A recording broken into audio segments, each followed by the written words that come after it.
सभी प्यारे विद्यार्थियों को राधे राधे। मैं प्रद्योत, आप देख रहे हैं प्रद्योत गुरुकुल यूट्यूब चैनल। आज हम उपस्थित हैं आपसे फिर से चर्चा करने के लिए एक महत्वपूर्ण क्लास में।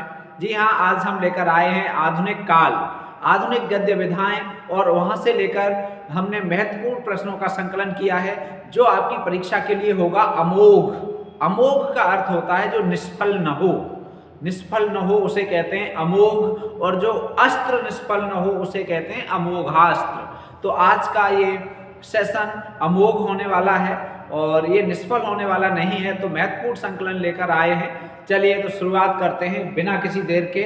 और अब हम कोशिश करेंगे आपको अच्छे से क्लास रेगुलर मिले और अच्छे से थोड़ा सा समय भी बढ़ाने का प्रयास करेंगे, कोशिश करते हैं। चलिए शुरुआत करते हैं। तो आज की क्लास में सभी साथी शीघ्रता से जुड़ जाइए, और जो साथी क्लास तक नहीं पहुंच पाते हैं, जिन्हें क्लास की सूचना नहीं मिल पाती है, उनके लिए हम बार बार ये कहते हैं कि आप 8:30 बजे क्लास देख लिया करिए। एक बार चैनल सर्च करिए प्रद्योत गुरुकुल, उसमें जैसे ही आप चैनल सर्च करेंगे, यदि 8:30 बजे क्लास होगी तो आपको प्रीमियर क्लास दिखाई दे जाएगी, और यदि नहीं होगी तो कोई बात नहीं। वैसे अब लगातार आपको लगभग क्लास हर रोज मिलेगी ही। बीच में थोड़ा सा व्यवधान था जिसके कारण हम आपको क्लास लगातार नहीं दे पाए थे, उसके लिए हमने खेद प्रकट कर दिया है। चलिए तो सभी साथी जुड़ जाइए और सभी साथी अपने दोस्तों को, मित्रों को शेयर कर दीजिए। आपका बहुत बड़ा स्नेह है, चैनल के प्रति आपका सहयोग है, उसके लिए हम आभारी हैं और हमेशा रहेंगे।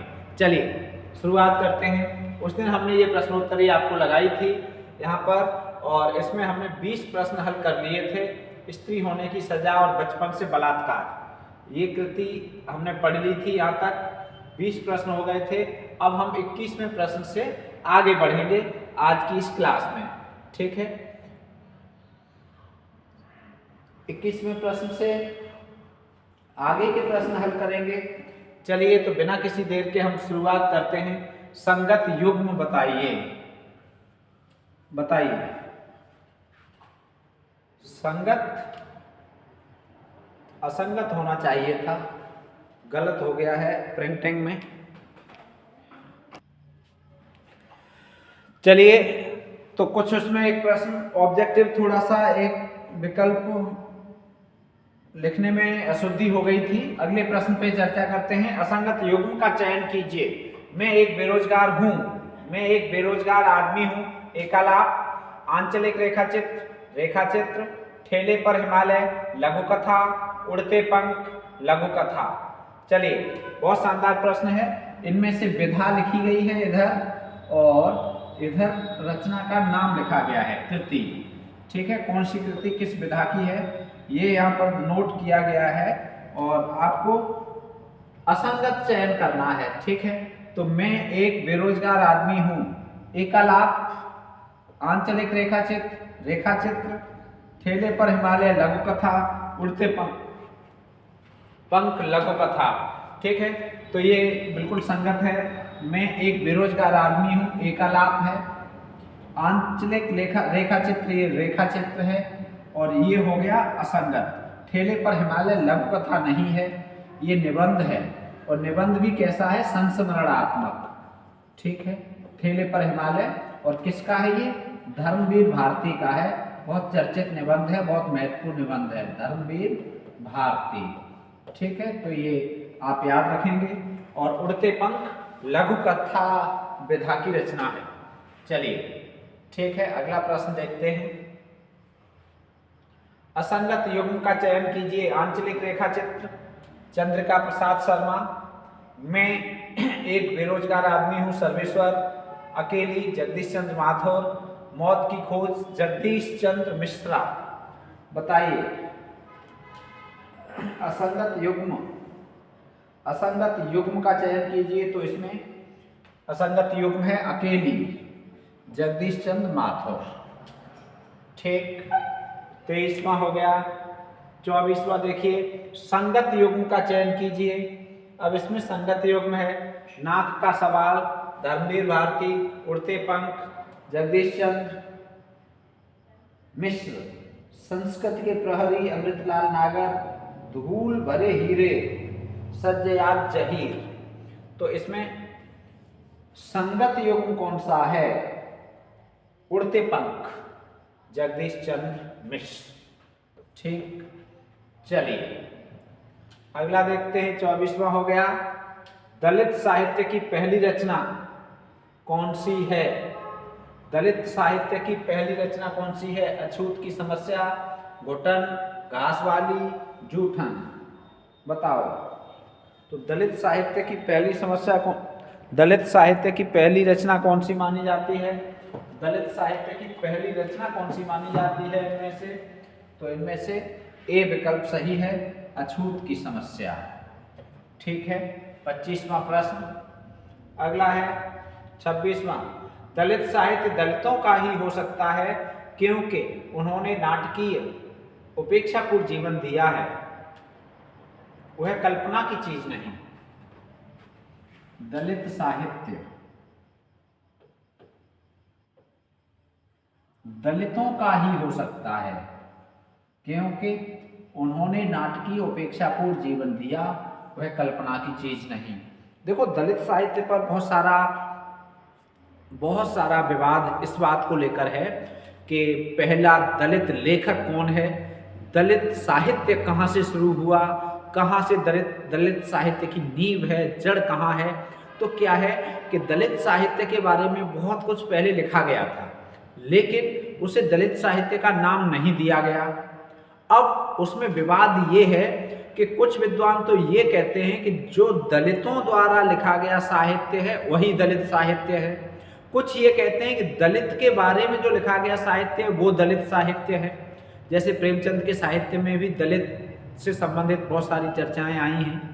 ठीक है, रैदास जी के में भी आई हैं। तो क्या है कि अब यहाँ ये कहते हैं कि जो दलित साहित्य है वो किसी और जो सवर्ण है या उच्च वर्ग का है, उच्च वर्ण का है, और वो दलित के बारे में लिखता है तो वो अनुभूति की चीज नहीं हो सकती, वो कल्पना करके लिख सकता है।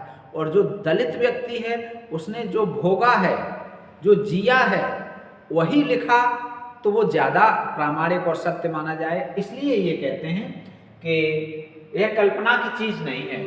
तो ये कथन किसका है? बहुत महत्वपूर्ण कथन है।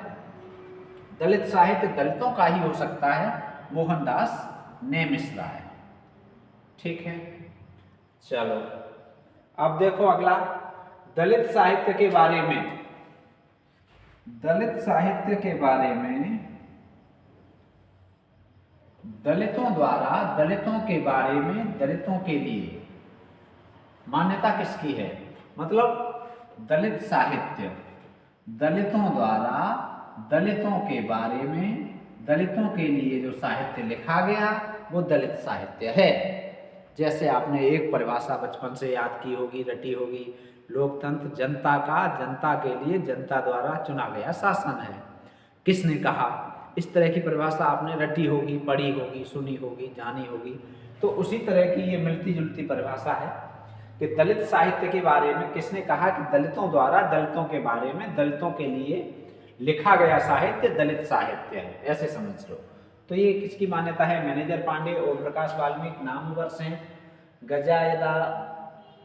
गयाजाद वाणी। बताओ ये किसका है?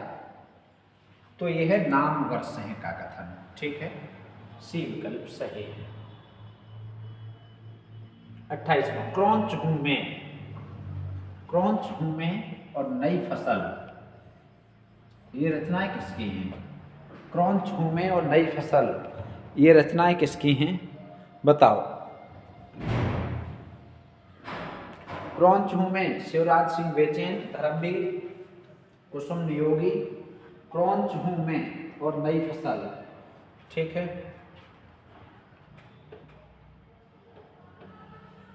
क्रौंच हूं मैं बेचैन, शिवराज सिंह बेचैन, शिवराज सिंह बेचैन। बेचैन कौन है? क्रौंच। ऐसे लिख दूं, क्रौंच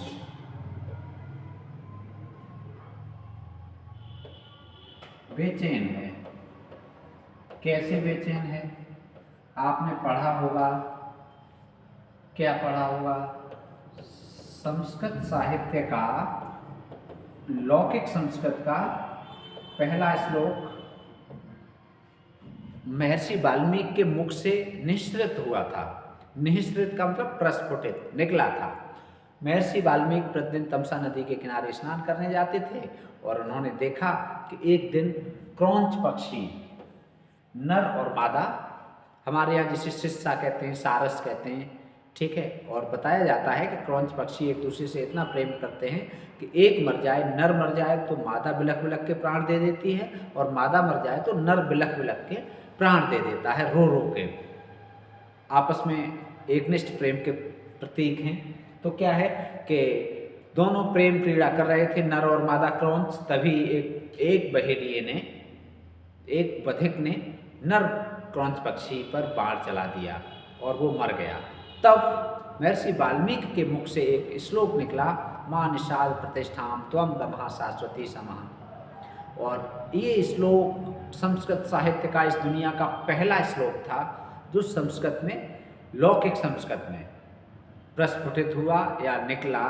तो वही क्रौंच कैसा है, बेचैन, और उन्होंने साप ये दिया कि हे बहेलिये, तूने प्रेम क्रीड़ा करते हुए, रत क्रीड़ा करते हुए नर क्रौंच का तूने वध कर दिया, और मादा जिस तरह से बिलख रही है, रो रही है, ऐसे ही तुझे भी युगों युगों तक चैन न मिले, बेचैन रहे।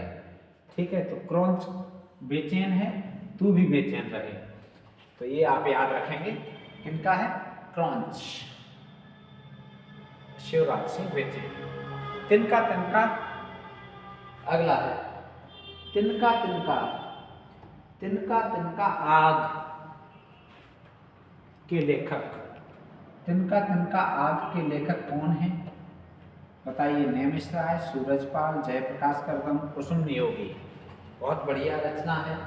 तिनका तिनका आग किसकी है, बताओ। तो तिनका तिनका आग जयप्रकाश करदम की रचना है। किनकी है, जयप्रकाश करदम की।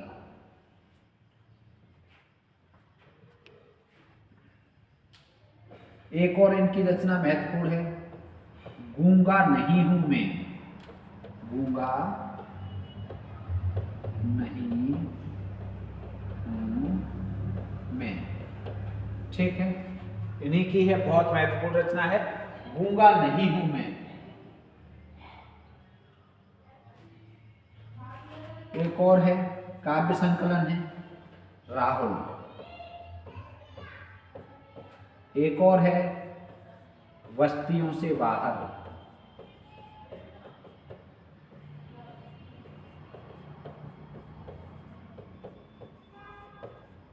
बस्तियों से बाहर, और तिनका तिनका आग। ठीक है, जयप्रकाश करदम की रचना है। ठीक, चलो 30वां देख लो, टुकड़े टुकड़े दंश। टुकड़े टुकड़े दंश किसकी रचना है ये, कुसुम नियोगी, ओम प्रकाश, विपिन बिहारी लिम्बाले। टुकड़े टुकड़े दंश किसकी रचना है, टुकड़े टुकड़े दंश कुसुम नियोगी की रचना है। किनकी रचना है, टुकड़े टुकड़े दंश कुसुम नियोगी। और इनकी एक और व्यवस्था के विषधर, व्यवस्था के विषधर, ये भी इनकी एक महत्वपूर्ण रचना है। ठीक है, अब कुसुम माने फूल, और फूल कैसे होते हैं, टुकड़े टुकड़े होते हैं। जैसे गुलाब का फूल लिया तो उसकी पंखुड़ियाँ अलग अलग हो जाती हैं, तो बस टुकड़े टुकड़े दंश। कुसुम नियोगी, व्यवस्था के विषधर। अगला देखो, अब 30वां हो गया, अब देख लो 31वां।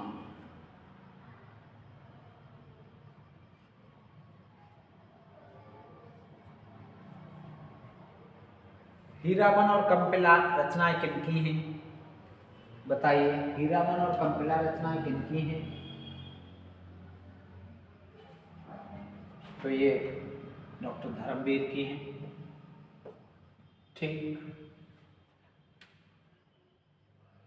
आदिवंश का डंका, आदिवंश का डंका ये किनकी रचना है, आदिवंश का डंका, बताइए। जयप्रकाश करदम, माता प्रसाद, अच्युतानंद, ओम प्रकाश। बहुत महत्वपूर्ण रचना है। तो आदि वंश का डंका अछूतानंद की है। ठीक है, अछूत की समस्या बताइए। अछूत की समस्या क्या अछूत की शिकायत बताओ, किनकी रचना है? हीराडोम की है। किसकी रचना है? हीराडोम। अगला है, ओम प्रकाश वाल्मीकि की प्रथम कहानी कौन सी है? अंधेरे बस्ती। ओम प्रकाश वाल्मीकि। अगला है, दलित साहित्य की पहली आत्मकथा किसने लिखी? तो दलित साहित्य की पहली आत्मकथा मानी जाती है मोहनदास नेमिष-राय की। ठीक है, मोहनदास नेमिष-राय ने पहली आत्मकथा लिखी है दलित में, ऐसा माना जाता है। अक्कर मासी वेरी इंपॉर्टेंट है। अक्कर मासी किसकी आत्मकथा है? शरण कुमार लिम्बाले, लक्ष्मण गायकवाड़, अरुण शौर्य, सूरजपाल। बताओ अक्कर मासी किनकी है? तो शरण कुमार लिम्बाले की आत्मकथा है अक्कर मासी। शरण कुमार लिम्बाले। ठीक है, 36 हो गए। बहुत बढ़िया, शानदार। सभी साथी कमेंट किया करें और हम आपको एक प्रश्न देते हैं प्रतिदिन कम्युनिटी पोस्ट पर। आप उस प्रश्न को अवश्य हल किया करें, उसका उत्तर भी कमेंट में अवश्य लिखा करें। और अच्छा प्रश्न हो, आपको लगे कि हाँ अच्छा प्रश्न है तो लाइक भी करें। यदि लाइक के योग्य लगे तो लाइक भी कर दिया करिए। ठीक है, चलिए, वीडियो यदि लाइक है तो लाइक जरूर करें। किसी पात्र को नाटकीय स्थिति में रखकर उसके मनोभावों का अंकन किस विधा के अंतर्गत आता है? बताइए। किसी पात्र को नाटकीय स्थिति में रखकर उसके मनोभावों का अंकन किस विधा के अंतर्गत आता है? नाटकीय स्थिति में रखकर और मनोभावों का अंकन किस विधा के अंतर्गत आता है? एकालाप, लघु कथा, कैरिकेचर, बोध कथा। तो ये होता है एकालाप। क्या होता है? एकालाप। ठीक है, बहुत बढ़िया। 38वां, अकेली एकालाप के रचयिता कौन है? अकेली एकालाप के रचयिता बताओ। तो इसके लेखक हैं करतार सिंह तुक्कल।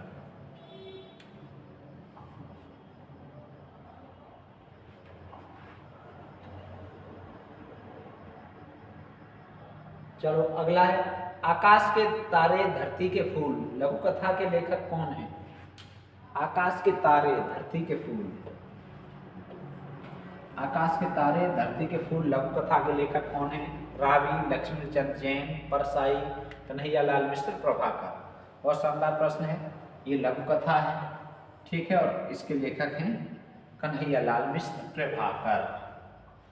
कौन है? कन्हैयालाल मिश्र, प्रभाकर। अगला, संगत युग्म कौन सा है?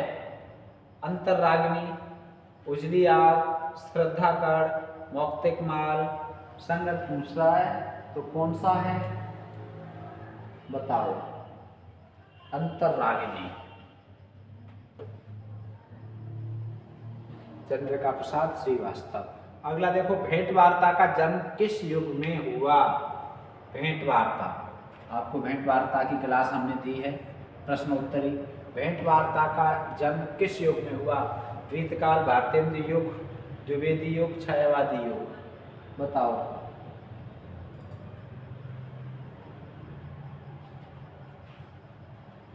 भारतेंद्र युग में। ठीक है, भेंट वार्ता की प्रथम स्वतंत्र पुस्तक कवि दर्शन के लेखक कौन है? तो भेंट वार्ता की प्रथम स्वतंत्र पुस्तक कवि दर्शन के लेखक कौन है?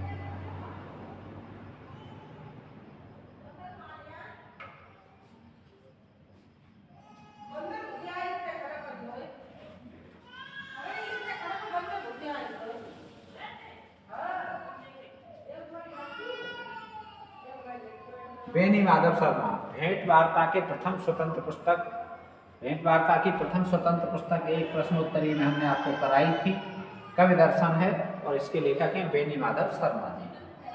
ठीक है, 42वां प्रश्न हो गया। अब मैं इनसे मिला, भेंट वार्ता के लेखक कौन है? मैं इनसे मिला, भेंट वार्ता के लेखक हैं पद्म सिंह शर्मा कमलेश। मैं इनसे मिला, पद्म सिंह शर्मा कमलेश। कला के हस्ताक्षर किसके द्वारा लिखा गया, किसके द्वारा लिए गए साक्षात्कार का संग्रह है? बताओ।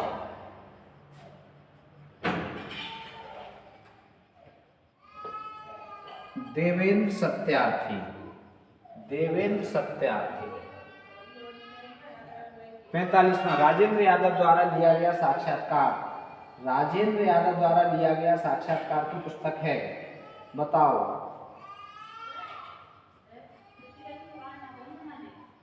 चेखव एक इंटरव्यू, मेरे साक्षात्कार।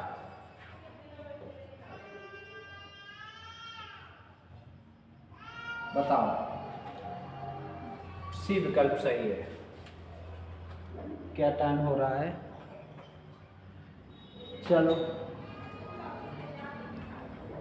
प्रश्न तो और भी हैं, ठीक है, लेकिन फिलहाल आज इतनी ही चर्चा करेंगे। आज की क्लास में इतनी ही चर्चा करेंगे, ठीक है। मिलेंगे एक नई क्लास में एक अच्छे से कंटेंट के साथ। तब तक पढ़ते रहिए, जुड़े रहिए, क्लास को लाइक करके जाएं, दोस्तों को शेयर अवश्य करें। मिलेंगे फिर। राधे राधे, जय हिंदी, जय भारत।